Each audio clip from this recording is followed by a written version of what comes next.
Zakweli. Bonjour André. Bonjour Natacha, bonjour à tous. Et ce matin, nous accueillons Hélène Polozek, les conseillères départementales de Mamoudzou 3. Hélène Polozek, bonjour. Bonjour André, bonjour Omorez et Omoré. Alors on l'a entendu, lundi, les élus du conseil départemental ont retravaillé le texte du projet de loi Mayotte avec ce titre: un territoire, une vision, une programmation. C'est ce texte qui sera remis au ministre des Outre-mer tout à l'heure. Vous vous êtes abstenu, vous, lors de ce vote. Qu'est-ce que d'abord cela signifie ? Qu'est-ce que signifie s'abstenir pour un vote concrètement, puisque cela n'a pas forcément influencé sur le résultat ?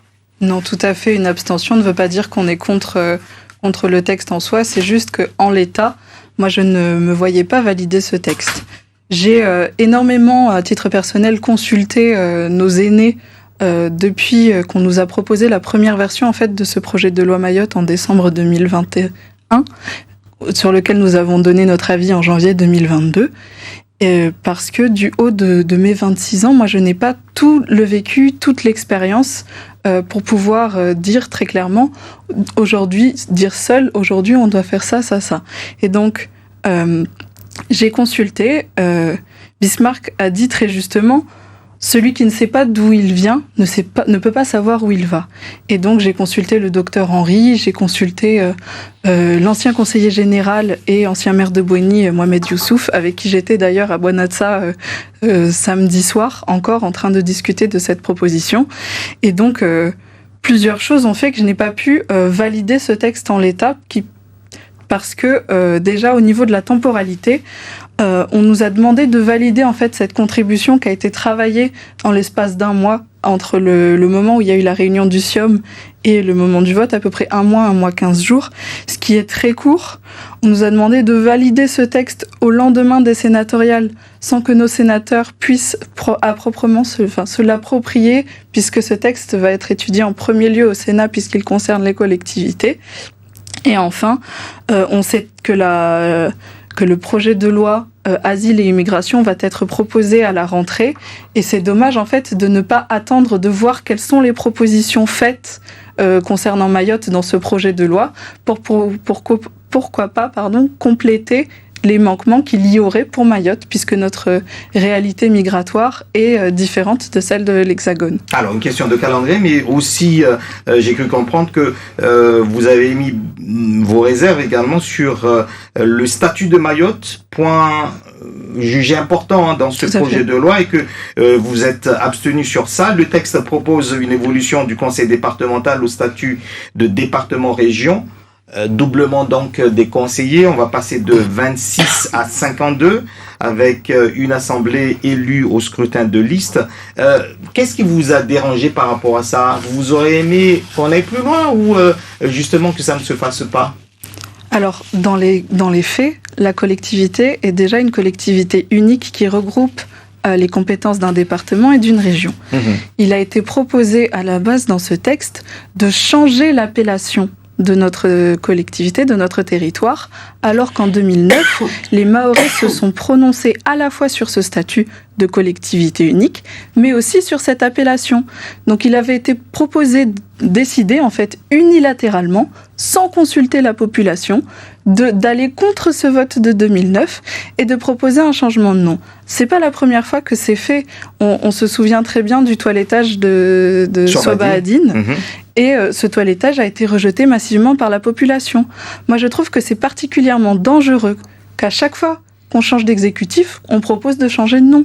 Et ça veut dire que demain, si par accident on se retrouve avec un autonomiste ou pire un indépendantiste à la tête de la collectivité, on remet en cause tout le combat pour la départementalisation, on remet en cause notre identité.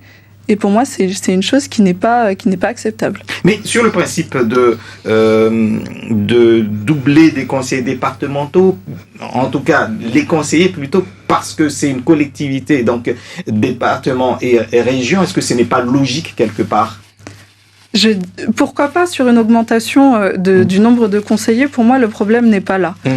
Après, on peut toujours augmenter le nombre de conseillers si les choses sont faites comme elles sont faites aujourd'hui, c'est-à-dire qu'on concentre toutes les commissions, tous les pouvoirs entre les mains de quelques personnes, ça ne changera pas grand-chose. J'ai des collègues qui disent qu'ils sont débordés Chose que je peux entendre quand on est dans plus de 50 commissions, sauf que les répartitions ne sont pas faites de manière égale.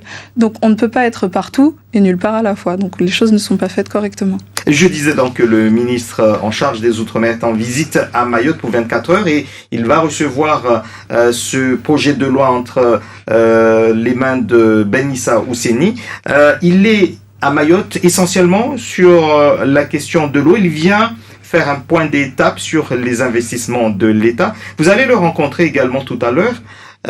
Qu'est-ce que vous allez lui dire à titre personnel si vous en aviez l'occasion ? La même chose qu'on a dit quand il est venu il y a quelques semaines. Et donc il donnera la même réponse ? Non, pas tout à fait. Au niveau du MODEM, nous avons insisté sur le fait que cette crise ne touchait pas que les personnes vulnérables, mais bien tous les habitants du territoire de Mayotte. Des annonces ont été faites par le ministre lui-même en réponse à la députée Estelle Youssoufa dans l'Assemblée nationale. Il refera toutes ces annonces très officiellement, je ne suis pas membre du gouvernement, mais il a parlé d'une augmentation du nombre d'osmoseurs, il a parlé d'une augmentation du nombre de bouteilles d'eau qui seraient importées pour pallier en fait à cette situation de crise. Et quand je parle de la temporalité, aujourd'hui le problème, c'est pas de réfléchir à combien d'élus on doit mettre au conseil départemental, c'est qu'est-ce qu'on doit faire concrètement pour que tous les habitants puissent avoir de l'eau, et de l'eau potable. Et oui, donc il a répondu aux questions d'Estelle Youssoufa. On l'a entendu tout à l'heure dans nos journaux tout à l'heure. Il y a cette manifestation également organisée place de la République sur la question de l'eau. Est-ce que vous, à titre personnel, vous allez participer à cette manifestation ? Est-ce que vous soutenez ce mouvement ? Est-ce que vous allez refuser de payer vos factures aussi ? Alors moi je serai à cette manifestation, tout à fait. Le rôle d'un élu, c'est d'être aux côtés de la population. Pour ce qui est du paiement des factures, on doit payer pour de l'eau qui est potable. À l'heure actuelle, nous n'avons pas d'eau potable. Donc si la proposition est faite de ne pas payer, moi je dis pourquoi pas. Et enfin, moi je pense que sur cette question de la crise de l'eau, chacun doit prendre ses responsabilités. On ne peut pas pointer uniquement l'État, puisque les élus locaux ont toute leur part à jouer dans cette situation. La compétence eau et assainissement est aux communes qui se sont regroupées dans un syndicat. Mais au sein du conseil départemental, nous avons aussi une compétence, même si la loi NOTRe de 2015 nous a sorti des syndicats, mais nous avons la compétence, par exemple, de l'entretien des rivières et de l'ensemble des plans d'eau douce. Et selon vous, au conseil départemental, vous n'avez pas pris assez vos responsabilités par rapport à cette problématique-là ? Je peux vous dire que non. Nous avons un schéma qui a été fait en 2018 qui demandait un investissement de 12,4 millions à hauteur de 2,4 millions par an sur 5 ans. Aujourd'hui, ce schéma n'est toujours pas validé. La brigade au sein du conseil départemental qui en 2010 comptait 70 agents pour faire l'entretien de ces rivières, aujourd'hui on compte 17. Donc non, le département aussi a sa responsabilité à prendre dans cette crise. Les choses n'ont pas été faites assez en amont pour pouvoir anticiper. En 2017, quand il y a eu le plan urgence eau, on a eu l'État et l'Europe qui ont mis sur la table 25 millions, 8 millions pour l'usine de dessalement et 17 millions au sein du syndicat pour les forages, entre autres. Et on se rend compte que au niveau de cette usine de dessalement, le cahier des charges n'avait pas été fait correctement pour mettre des pénalités si les travaux n'avaient pas été faits convenablement. On devait passer, je crois, de 1000 mètres cubes d'eau par jour à peu près 5000.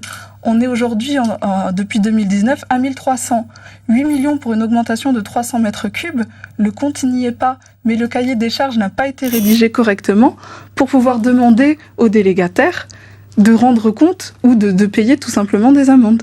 Et qu'est-ce que vous pensez du fait que le département de La Réunion ait donné 300 000 € pour Mayotte dans ce contexte-là, pour aider les vulnérables également par rapport à cette problématique de l'eau ?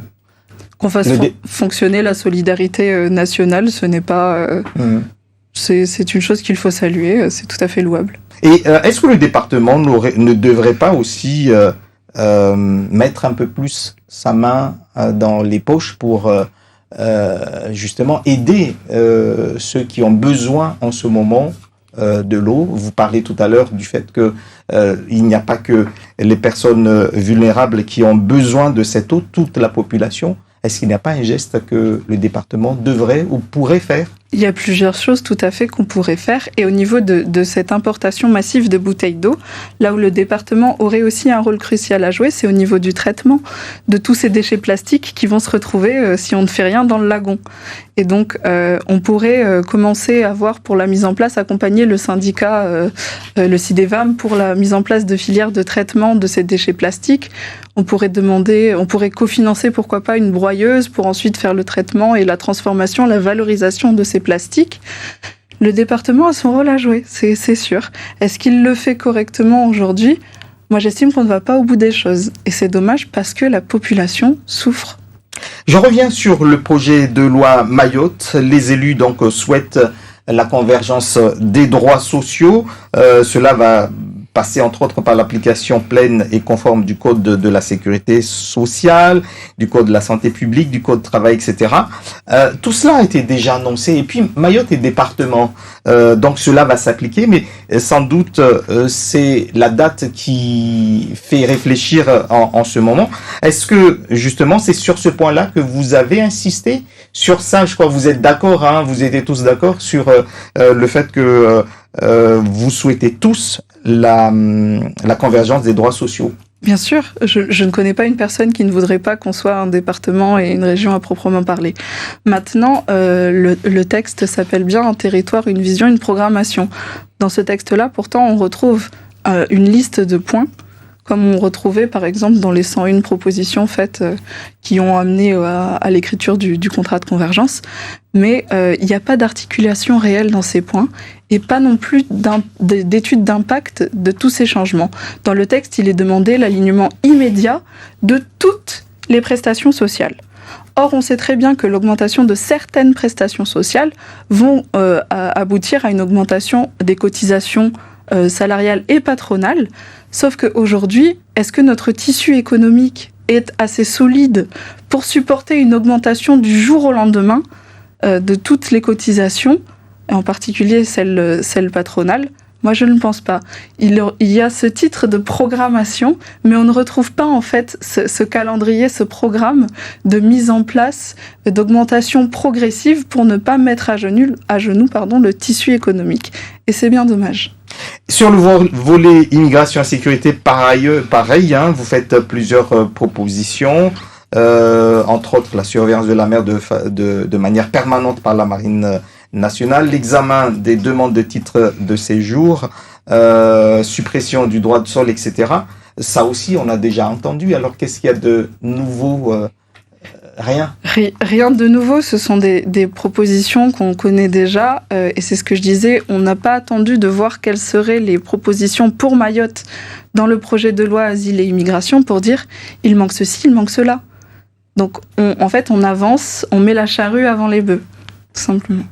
En revanche, l'Assemblée a émis un avis réservé sur l'évolution du centre universitaire de Mayotte en institut national universitaire. Ça veut dire quoi? Ça veut dire que vous êtes d'accord, tout le monde est d'accord pour que l'université de Mayotte ne devienne pas un institut national universitaire, c'est ça?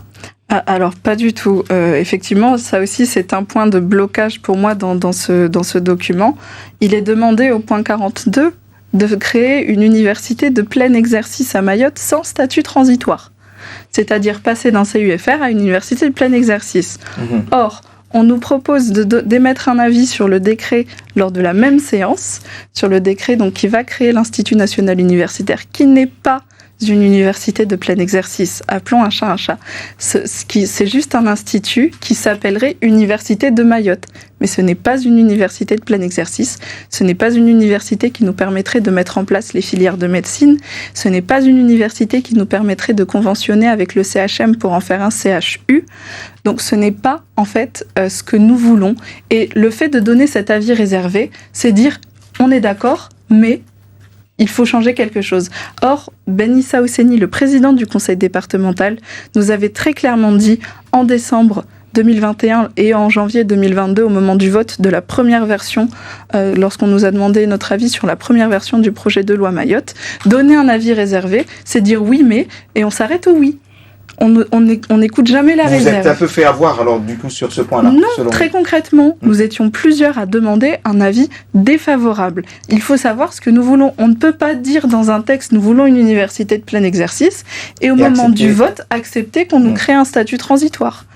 C'est pour ça que ce n'était pas possible vraiment pour moi de donner un avis favorable au texte en l'état. Il manquait encore du travail. Merci beaucoup à vous, Hélène Polozek, d'avoir été l'invitée de Zakweli. Dans un instant, les auditeurs poseront leurs questions.